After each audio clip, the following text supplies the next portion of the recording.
What's up everyone, it's Joey, Plus Response, and today we're checking out Sonocurrent's line of Eurorack modules. Let's get right into it. Alright, so Sonocurrent has sent me their entire module line at the moment for review. So we've got the CGF group fader distributor, we've got the MT2D dual triode distortion, and the MC3A multiple crossfade array.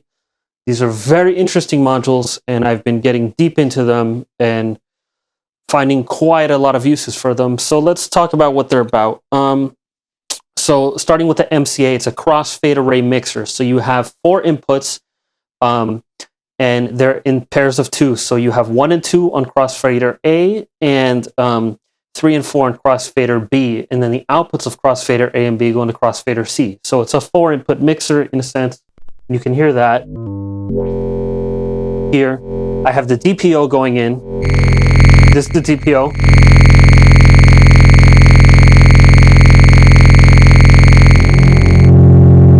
And then this is the mind phaser.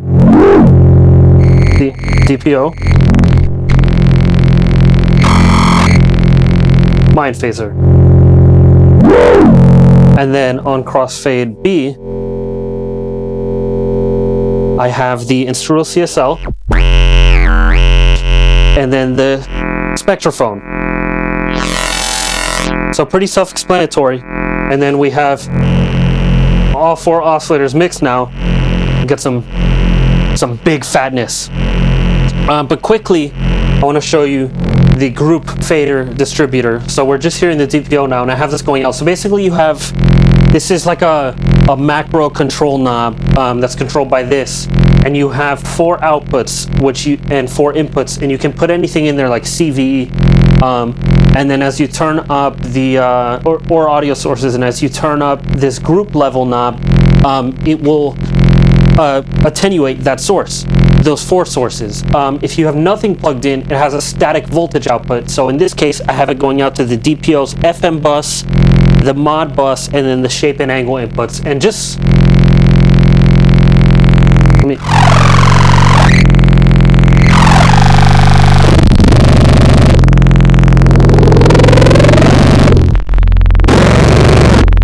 nuts.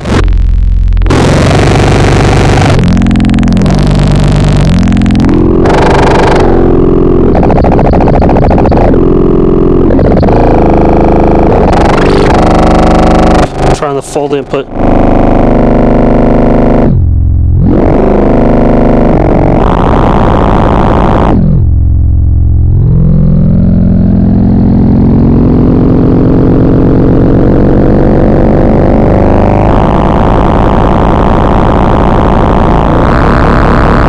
I'm adjusting the modulation amounts.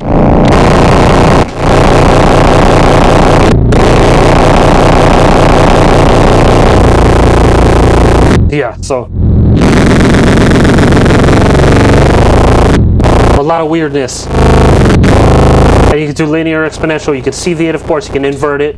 You have this expander that lets you mute some of the inputs. And you can play it like that. So I'm finding this really handy. This is a very simple use, but it really works for me.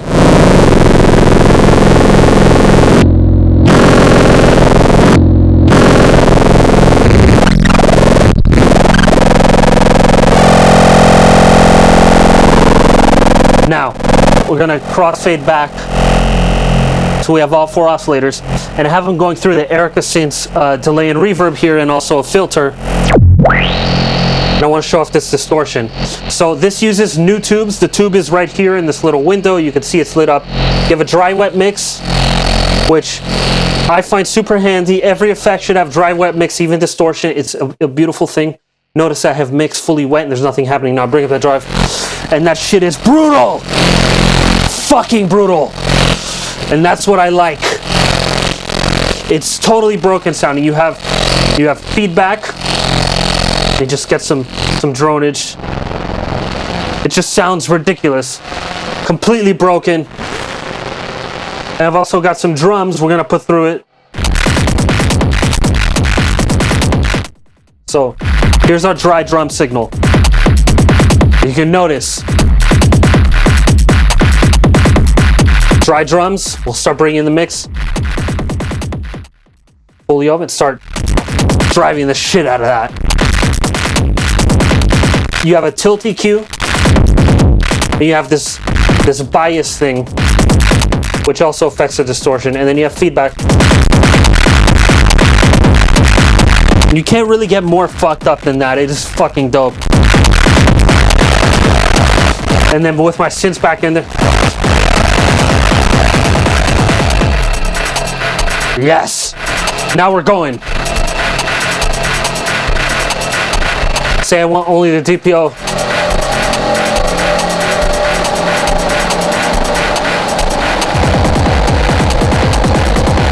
And I love these Erica effects. I reviewed them quite recently, but they just released an update, which I actually have to put in when I'm done making this video. I'm very excited to check it out. These are high quality effects.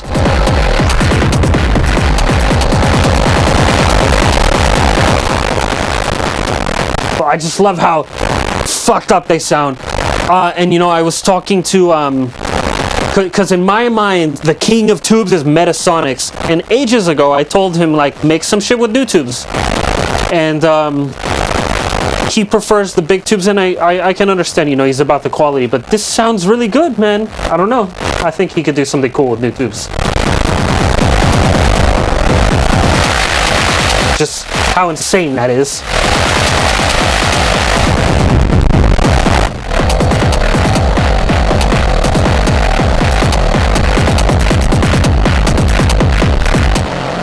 Let's start CVing the crossfading and stuff. By the way, what a drone, huh? I'm actually also gonna start sending CV from the group fader to the effects and see how that affects things too, just for fun.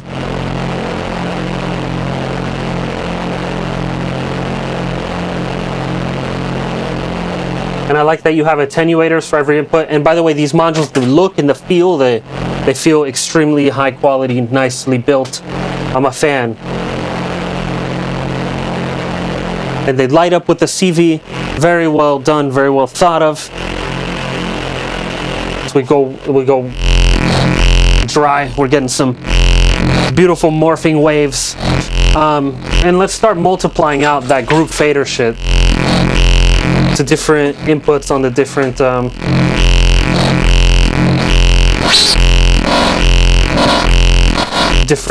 voices, and also the effects.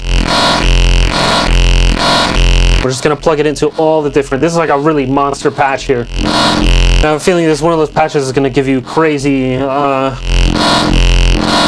crazy results. Just sieving everything. Yeah. We'll start patching that to everything.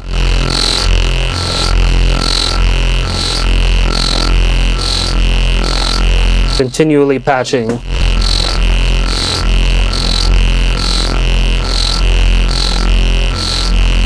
And also destroying my hearing while we're at it.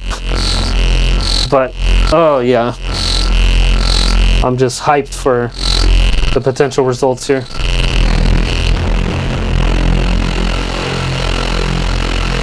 By the way, what a drone, huh?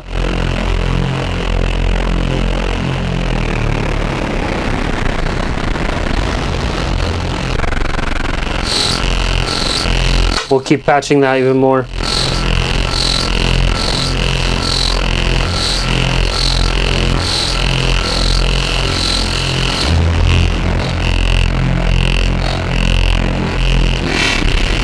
Oh.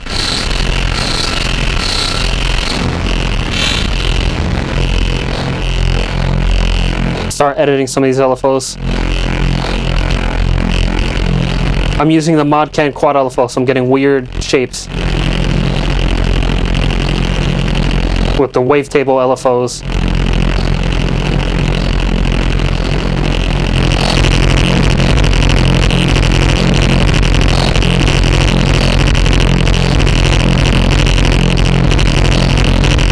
Makes for some very cool stuff. Yes.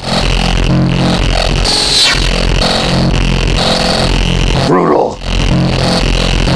And then the drums.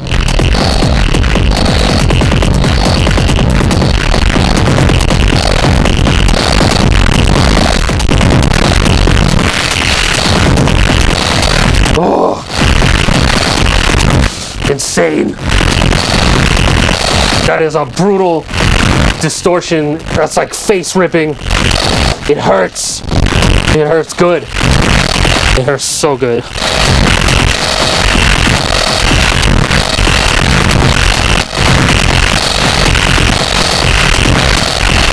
I love tools like this. Recently, I've come to this conclusion. It's going to be a bit controversial, but I do think analog is better than digital in a lot of ways. And it just comes from experimenting a lot with my gear. For things like feedback patching and modulation, depth, I always find I get better results with the analog stuff. It's just radical.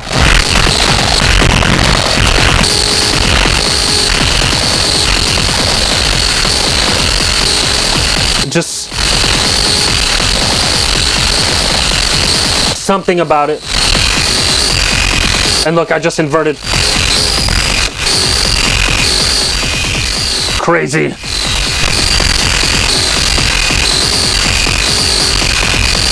And yeah, this flip switch changes the voltage going to the tube.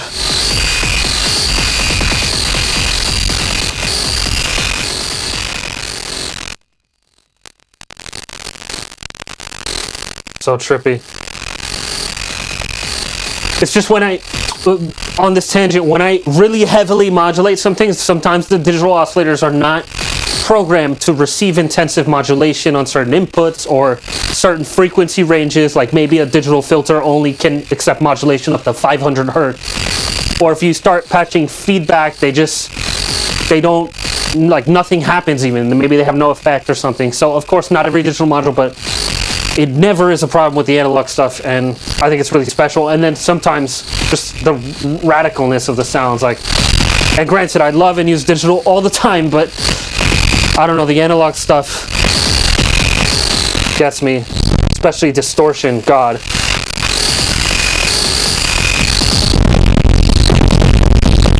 This is so brutalistic.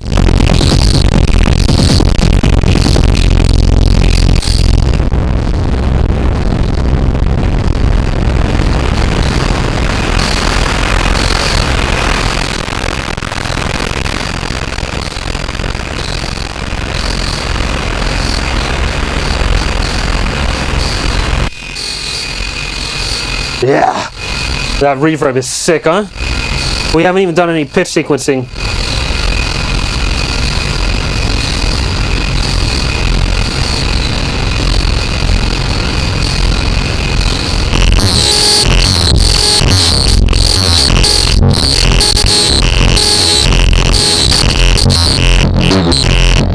Look at that morphing bass. Yes. Oh yeah.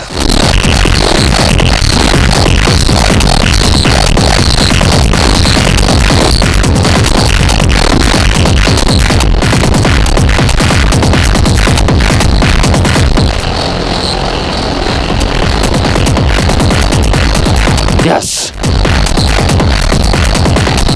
Killer. I'm feeling it today.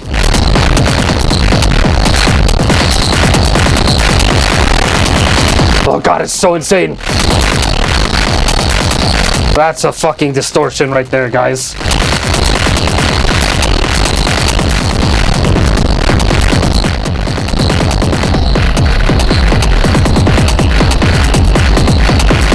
And the dry wet, so handy, just for bringing it in as a texture, you know.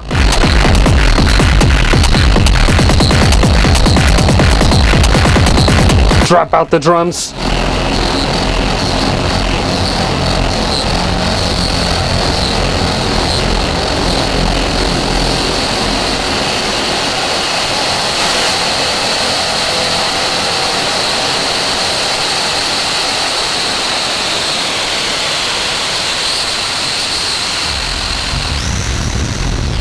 macro controlling.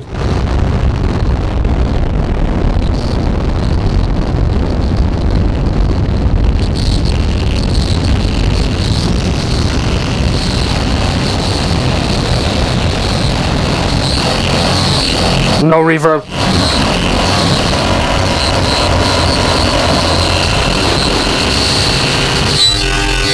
Oh. Fuck yeah! Macro control. That group fader, so amazing. Oh my god. Oh.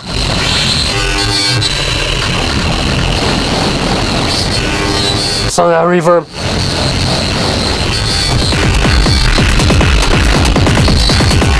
Yes!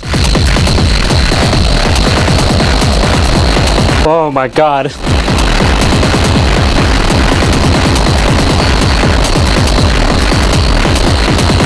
Prepare for destruction!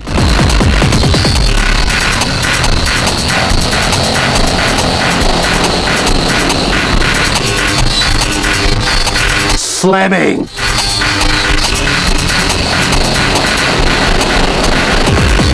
Yes! This is right up my alley. And again, this kind of sound is only possible because we're patching these things together in the way that we are.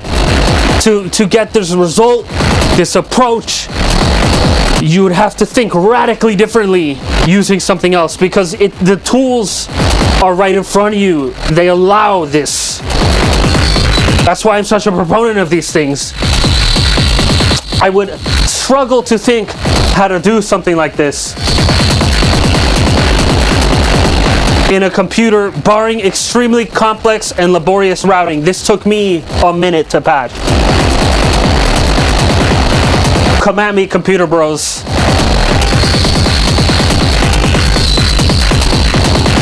Oh.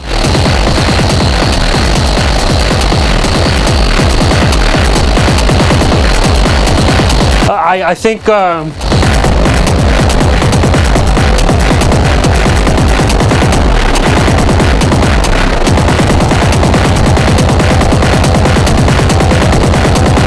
yes, yes, yes.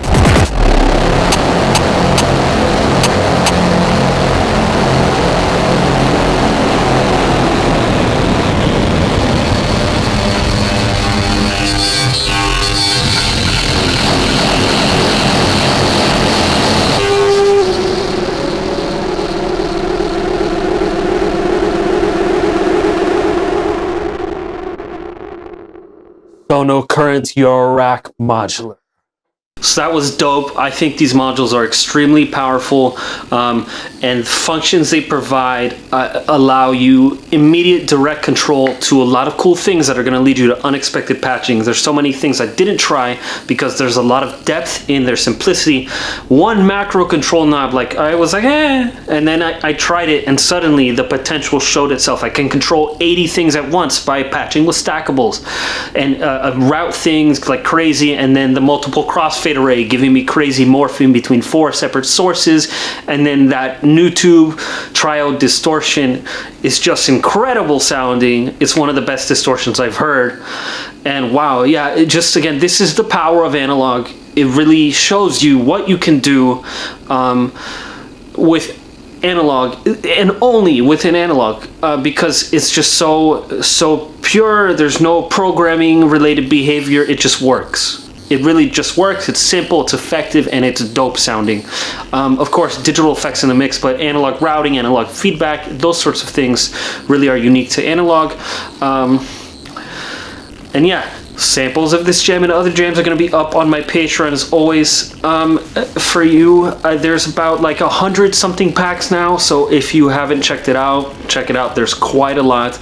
If you want to ask me technical questions, if you want to learn from me, I offer courses on there, and I will answer your technical questions on there, as well as you can check out jam videos, and in general there's just exclusive stuff on there for you to see about me. Also, if you're having to look into my music production, I post a lot of the jams I do in there, so you'll see things before they come out. Some announcements. I have a DJ set this weekend in Dusseldorf for About Repetition, gig flyer right here. Hope to see you there.